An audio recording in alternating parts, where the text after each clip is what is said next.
Dari data satelit Aqua Terra Modis pada Jumat 25 September 2015 pukul 8 pagi, jumlah titik api di beberapa wilayah Sumsel kembali meningkat dan terbanyak berada di wilayah Kabupaten Oki dengan 900 titik dan Muba dengan 400 titik api.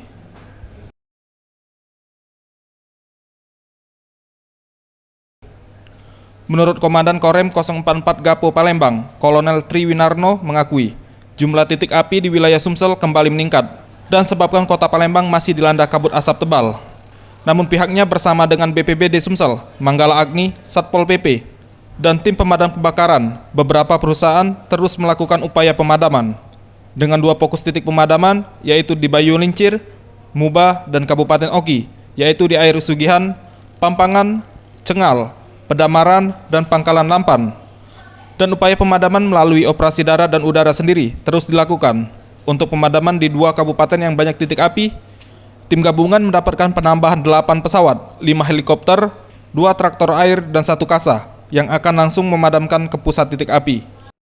Untuk titik api itu ada 2 yang signifikan, yaitu daerah Muba, Banyu Lincir, kemudian daerah Oki. Oki itu ada beberapa tempat seperti Air Sugihan, Pampangan, Cengal, Pedamaran, kemudian Pangkalan Lampan. Kendala yang kita alami saat ini, yang pertama untuk air sudah mulai terbatas karena kemarau yang cukup panjang.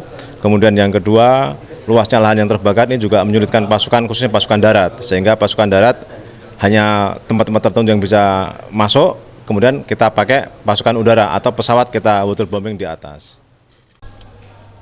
Sementara itu, BPBD Sumsel terus melakukan upaya pemadaman titik api dan asap dengan cara menggelar 5 kegiatan operasi, yaitu operasi darat, operasi udara, operasi penegakan hukum, operasi kesehatan, dan sosialisasi.